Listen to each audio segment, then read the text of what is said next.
Hi, everybody. Dan Illman and Mike Beer, the DRFBets Race of the Day for Wednesday, August the 7th, race number 6 at Saratoga. We are kicking off the late pick 5 with the $100,000 Mahony Stakes. We're going 5.5 furlongs on the turf course. You can play the late pick 5 and the stakes races at Saratoga on Wednesday with a DRFBets account. Sign up, use the promo code Hello. Let's meet the field for the Mahony. Again, 5.5 on the turf for 3-year-olds. You can access free formulator past performances on the Race of the Day event page at DRF.com. Download them, handicap along with us.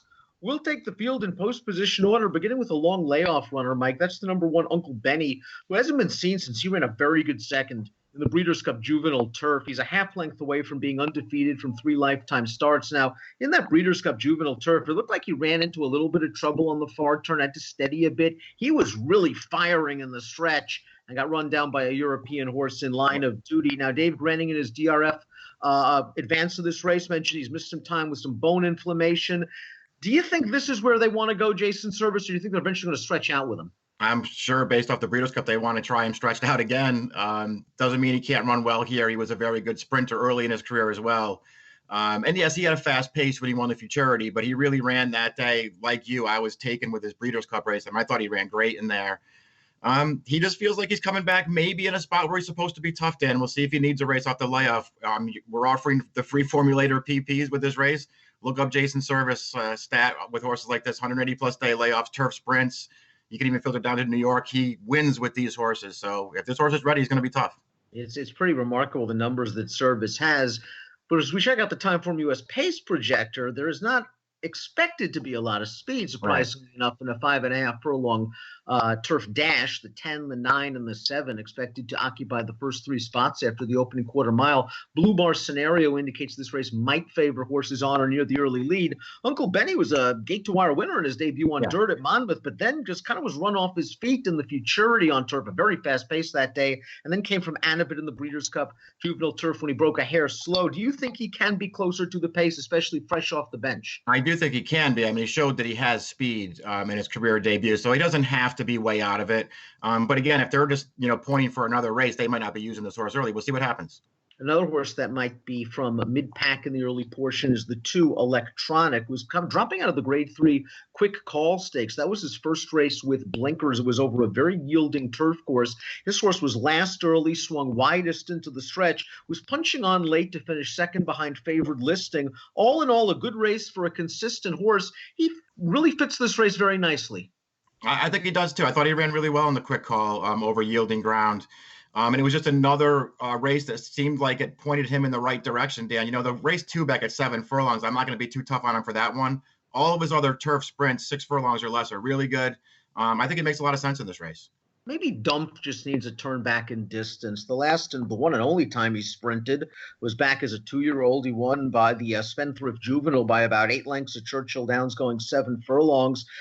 In the Tail of the Cat, I thought he made a very fast pace. He understandably tired. I wanted to give him that. I wanted him to do better in the Mystic Lake Mile. He loomed boldly with a big wide bid, and he kind of flattened out. And I maybe moved a bit early at Canterbury, but I expected him to do a little more in the lane. I'm starting to get a little bit tired of Dump's act, especially if he cuts back in distance and he's outrun early. I don't think he's the best closer in the race. I don't either. It'll be interesting to see what kind of trip he can get in here because I am at least a little interested in him cutting back because it just, to me anyway, it feels like sprinting might be what he really wants to do. Now, maybe that's just a figment of my imagination. It just hasn't really come forward as a 3-year-old, but there's at some point I want to give him a chance to improve, and I really do think sprinting might do the trick for this horse. The 4 Neverland Rock is in the midst of a 9-race losing streak, but he was up and on the pace in the quick call last time out, and he stayed to finish 3rd. It was a rock-solid performance for him. He's been nibbling lately. That's sort of been the story of his career. My issue is after 11 starts, I'm not sure the requisite improvement is there. He's going to have to improve a little bit to win this race. Yeah, I agree with that. I think he can get a good trip in this race, and that could go a long way. Listen, I thought he ran fine in the quick call last time, but I didn't see the big excuse for him after opening a clear lead in the stretch. And to me, he just hasn't done enough in his stateside races to make me want to bet him in this race. The Black Album got a beautiful trip in the Charlie Barley last time out at Woodbine. His first race with blinkers, he was able to sit the pocket. He eased into the two-path. He had dead aim at the 3/16 pole of that long stretch at Woodbine. And basically, Flavien Prat carried this horse home. It showed me a mile is too far for him. I think they do want to cut him back in distance. This might be a little too far of a cutback, though. It's a really tough cutback to make to 5.5 furlongs. It doesn't often work out. This horse, on the other hand, he was a good sprinter as a 2-year-old. So maybe this is really what he wants to do. I can see them doing it with him, and I can see him being successful with it. He's a pretty dangerous horse in here, I think. Mount Travers will run in this race, certainly if it's washed to dirt. He has that dirt form. Linda considering running him on turf. If she does run Mount Travers on turf, we have a formulator fact. Past 4 years, 3-year-olds, dirt to turf sprints, 36% winners, 275 ROI. Mount Travers has been in good form on the dirt. He's faced some decent company on the dirt. My real issue is whether he is a turf horse or not. The jury is still out. That Bridgetown was an okay effort over a yielding turf course. Yeah, I thought he just ran okay in that race as well. I think he would have to do a lot better than that in here. Archie Dust goes out for Jorge Navarro, and he brings the best last Beyer speed figure to this race, a 92. It was his turf debut at Monmouth, and he got a nice setup. He was sort of sitting in the third flight all by himself, groups of 2 in front of him. He came wide in the stretch, but boy, kicked away from that field in the deep stretch. That was not a strong field he was beating, but he does have tactical speed. He's close up. He's got the connections, and he's got the fig. He really does. I mean, he really improved in his last 2 starts in particular since they decided they wanted to try and make him a turf horse. He got rained off the first time. I thought his trip was perfect last time, sitting there off of a contested pace, and he ran him down late. So it doesn't make me love him in here, but I think you have to strongly consider him based off the figure that he earned. Release the Thunder is main track only. We hope he doesn't compete. We want a big field in this turf race. The 9 is fully loaded. I think he's a little bit dirtied up and a little sneaky here for trainer Ralph Nix, Mike. First time for Nix. They ran him on the dirt. First race of a long layoff, pressured pace. But it was a really good starting off point. You could tell that Nix wanted him on the turf. Yeah. So they enter him in a race at Gulfstream on the turf. It gets washed off. I don't fault him for that. They've run him in the quick call. They're excited to get him on the turf.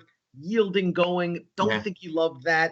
I think he is going to make a turf horse down the road. This might be an okay spot for him to at least crack the board at a price. Yeah, because he is going to be a price, and I do think you have to at least consider the way that Nix has handled him. He wants to run this horse on turf, and even though it didn't work out in the quick call, they come right back on the grass again in a stakes race. It makes me think that they really want to find out what they have.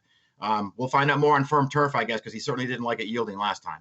Mike, you and I liked Pyron in the Chick Lang after he won that race at Oaklawn Park in his second Lifetime Star. I thought he was pretty impressive winning. In the Chick Lang, Lexingtonian got a really good trip to beat him. I was a little disappointed with the effort. He came back at Churchill last time out. He really didn't do much running. Asmussen's going to try to wake him up by switching him to the turf. I know the Candy Rides can do anything. What do you think about the overall turf pedigree? I mean, I didn't love it. There is a turf winner out of this mare, which I guess helps. But I don't know, Dan. I feel like they're making this move for a horse who just keeps going the wrong way from race to race to race. He keeps running worse, and now they just got to try something to shake it up. This isn't my kind of horse. Let's take a look at our top selections for the $100,000 Mahoney.